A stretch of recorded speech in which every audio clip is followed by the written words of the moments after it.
از مسلم کفل لکل مسلم، کہ ہر مسلمان دوسرے مسلمان کا ہم کف ہے، اس کے برابر ہے، ہم پلہ ہے۔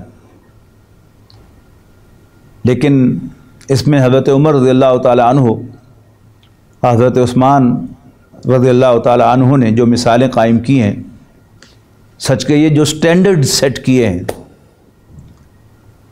ان کو عبور کرنا تو بہت دور کی بات ہے، ان کے قریب پہنچنا بھی آسان کام نہیں ہے۔ یہ کہنا کہ تمام انسان برابر ہیں، آزاد ہیں، اور اخباری بیانات دینا کہ تقریر و تحریر کی آزادی ہونی چاہیے، آسان ہے، لیکن آپ کے پاس اختیار ہو، اقتدار ہو، اور آپ تقریر و تحریر کی آزادی دیں، پھر مزہ آتا ہے۔ حضرت عمر رضی اللہ تعالیٰ عنہ ایک عظیم خطے کے فرما روا، اور ذہن میں رکھیے گا حضرت عمر رضی اللہ تعالیٰ عنہ کے دور خلافت میں اسلام کی سرحدیں صرف جزیرہ نما عرب تک نہ تھیں، بلکہ مغرب میں مصر بھی اسلام کے زیر نگین تھا، اور مشرق میں فارس یعنی ایران بھی اسلامی ریاست کے زیر نگین تھا۔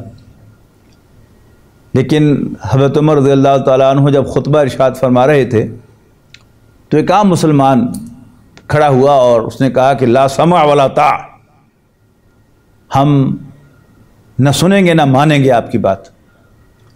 تو حضرت عمر رضی اللہ تعالیٰ عنہ کو کوئی طیش نہیں آیا، کوئی سپاہی جو ہیں وہ ہٹو بچو کرنے کے لیے اور اس آدمی کو نکال کے باہر پھینکنے کے لیے یا اس کو چپ کرانے کے لیے نہیں آئے۔ امیر المومنین رضی اللہ عنہ نے اپنا خطبہ روک دیا اور اس سے پوچھا بھائی کیا وجہ ہے؟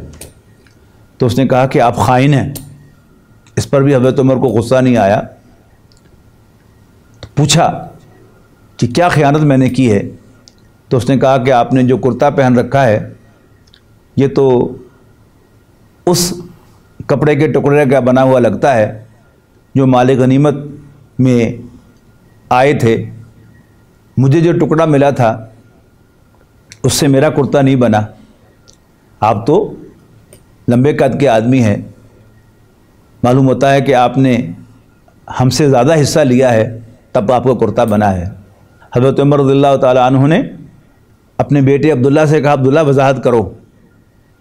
حضرت عبداللہ ابن عمر رضی اللہ تعالیٰ عنہما نے وضاحت فرمائی کہ چادر کا ایک ٹکڑا مجھے ملا تھا اور ایک ابا جی کو، میرے حصے کے ٹکڑے سے میرا کرتا نہیں بنتا تھا اور ان کے ٹکڑے سے ان کا کرتا نہیں بنتا تھا، تو میں نے اپنے حصے کا ٹکڑا بھی ابا جی کو دے دیا، لہذا ان کا کرتا بن گیا۔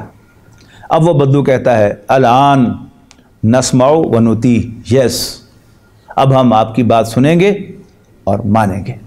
28 ذی الحج کو حضرت عمر رضی اللہ تعالیٰ عنہ پر قاتلانہ حملہ ہوا، اور پھر یکم محرم الحرام کو جام شہادت نوش فرماتے ہوئے اپنے خالق حقیقی سے جا ملے۔ حضرت عمر بہت ذہین آدمی تھے، اور ان کا قاتل ابو لؤلؤ فیروز، اس پر جو جزیہ عائد کیا گیا تھا اس نے اس کے خلاف اپیل کی۔ حضرت عمر رضی اللہ تعالیٰ نے اس کا سارا کیس سنا اور اس سے پوچھا کیا کرتے ہو؟ اس نے بتایا کہ میں چکیاں بناتا ہوں، اندازاً کتنی چکیاں تمہاری بک جاتی ہیں؟ اس نے ساری تفصیل بتائی۔ تو حضرت عمر رضی اللہ تعالیٰ عنہ نے ایک تو اس سے کہا کہ نہیں جزیہ زیادہ عائد نہیں کیا گیا، ٹھیک ہے، البتہ اس کی فائنینشیل سپورٹ کے لیے آپ نے فرمایا کہ ایک چکی میرے لیے بھی بنا دینا۔ اس نے جاتے ہوئے کہا کہ امیر المومنین آپ کے لیے تو میں وہ چکی بناؤں گا جو دنیا یاد رکھے۔ حضرت عمر کو اندازہ ہو گیا اور آپ نے اس کا اظہار بھی فرما دیا کہ یہ شخص مجھے قتل کی دھمکی دے کے گیا ہے۔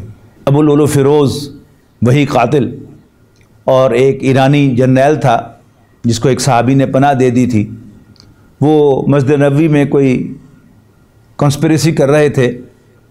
ایک دم حضرت عبداللہ ابن عمر رضی اللہ تعالیٰ عنہما مسجد میں داخل ہوئے تو اس پر وہ ایک دم بد کے، اور ایک خنجر جو تھا وہ نیچے گر گیا۔ اس سے بھی اندازہ ہوا کہ کوئی بڑا سیریس پلان بن رہا ہے، پلاننگ ہو رہی ہے، لیکن اس پر بھی کوئی پریونٹیو ڈیٹینشن نہیں کی گئی۔ جو سیکیورٹی ایک عام مسلمان کو حاصل تھی وہی سیکیورٹی امیر المومنین کو حاصل تھی۔ اسی لیے یہ واقعہ پیش آیا، وہ افسوسناک واقعہ کہ فجر کی نماز پڑھاتے ہوئے حضرت عمر شہید کر دیے گئے، اور فجر کی نماز پڑھا کر باہر نکلتے ہوئے حضرت علی شہید کر دیے گئے رضی اللہ تعالیٰ عنہما۔ اب یہ کون تھے؟ یہ عام انسان تو نہیں تھے، یہ اسلامی ریاست کے سربراہان تھے دونوں۔ لیکن وہی بات جو میں نے عرض کی کہ جو سیکیورٹی ایک عام انسان کو، ایک عام مسلمان کو حاصل ہے، وہی امیر المومنین کو بھی اور مسلمانوں کے فرما روا، مسلمانوں کے خلیفہ اور امام کو بھی حاصل ہے۔ حضرت عثمان رضی اللہ تعالیٰ عنہ کو لے لیجئے، بلوائی آئے، انہیں گھر کو گھیر لیا۔ حضرت معاویہ رضی اللہ تعالیٰ عنہ، حضرت عمرو بن العاص رضی اللہ تعالیٰ عنہ، جو مختلف علاقوں کے گورنرز ہیں، وہ پیغام بھیج رہے ہیں بار بار کہ آپ ہمیں اجازت دیں کہ ہم فوجیں لے کر آئیں آپ کا دفاع کرنے کے لیے۔ لیکن حضرت عثمان رضی اللہ تعالیٰ عنہ کا ایک ہی جواب ہے کہ میں اپنی جان بچانے کے لیے، اپنی حفاظت کے لیے کسی مسلمان کلمہ گو کا خون نہیں بہانا چاہتا۔ یعنی میرا خون اور کسی عام مسلمان کا خون برابر ہیں، میرا خون عام مسلمان کے خون سے بڑھیا نہیں ہے۔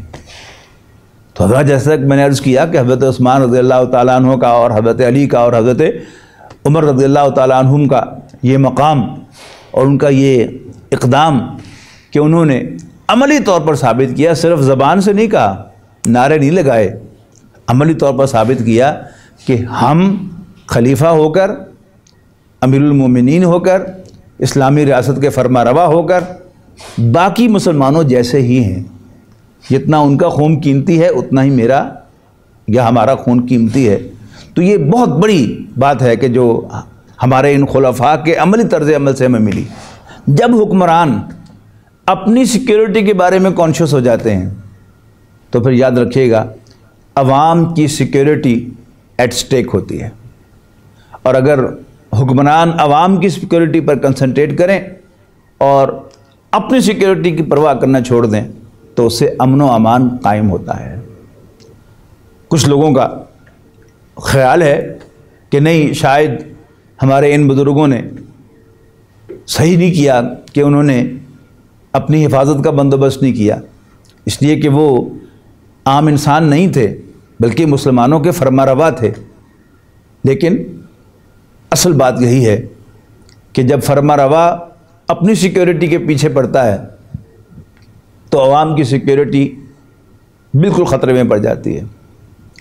حضرت عمر رضی اللہ تعالیٰ عنہ کے زمانے کا واقعہ ہے کہ ایران سے بھیجا ان کے فرما روا نے اپنا کوئی ایلچی کہ ذرا جائزہ تو لے کے آؤ کہ عمر جو مسلمانوں کا خلیفہ ہے، ان کا فرما روا ہے، اس کا کیا طرز حکومت ہے کہ وہ اتنا کامیاب حکمران ثابت ہو رہا ہے۔ تو وہ مدینہ منورہ میں آیا تو اس نے پوچھا کہ بادشاہ تمہارا کہاں ہے؟ تو لوگوں نے کہا کہ ما لنا ملکن بل لنا امیرن، ہمارا کوئی بادشاہ نہیں ہوا کرتا، ہاں ہمارا امیر ہوتا ہے۔ نے کہا یہ کہاں ہے وہ امیر؟ نے کہا یہ باہر ابھی گئے ہیں، وہ بیت المال کے کچھ اونٹ جو ہے وہ گم ہو گئے تھے، ان کو تلاش کرنے کے لیے۔ تو وہ باہر گیا تو کیا دیکھا کہ حضرت عمر رضی اللہ تعالیٰ عنہ اپنے سر کے نیچے اپنا کوڑا رکھ کے اور ایک درخت کے سائے کے نیچے آرام فرما رہے ہیں۔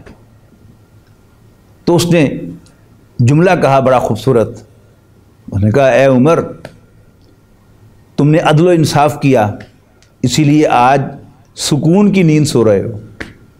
ہمارے حکمران عوام کا خون چوستے ہیں، ان پر ظلم ڈھاتے ہیں، اور انہیں محلات کے اندر بھی سکون کا سونا نصیب نہیں ہوتا۔ تو یہ بات جو ہے یہ بڑی عام ہے کہ بہت سے لوگوں نے اس کو سنجیدگی سے نہیں لیا۔ حضرت عثمان، حضرت عمر، حضرت علی رضی اللہ تعالیٰ عنہ، یہ تینوں کی تینوں شہید ہیں، لیکن عام طور پر ان کی شہادت کو صرف اسی اعتبار سے لیا جاتا ہے کہ انہوں نے وہ قتل کے وکٹم بنے، مقتول ہوئے اللہ کے راستے میں، لہذا وہ شہید ہیں۔ لیکن ان تینوں کی شہادتوں کو ایک خاص اینگل سے اگر آپ دیکھیں گے تو انہوں نے اسلام کے سماجی نظام کی گواہی دی۔ اسلام کا سماجی نظام کیا ہے؟ لوگو، تم سب ایک مرد اور ایک عورت کی اولاد ہو، تم سب کا باپ آدم ہے علیہ السلام، اور تم سب کی ماں حوا ہے سلام علیہا، لہذا تم ایک ہو۔ اور یہ جو اللہ تعالیٰ نے قبیلے بنائے، نسلیں بنائی، قومیں بنائی، یہ تو صرف تعارف کے لیے، پہچان کے لیے ہے، ورنہ ان اکرمکم عند اللہ اتقاکم، بے شک اللہ کے نزدیک تم میں سے سب سے زیادہ متقی وہ ہے کہ جو تم میں سے سب سے زیادہ متقی، اللہ سے ڈرنے والا ہے۔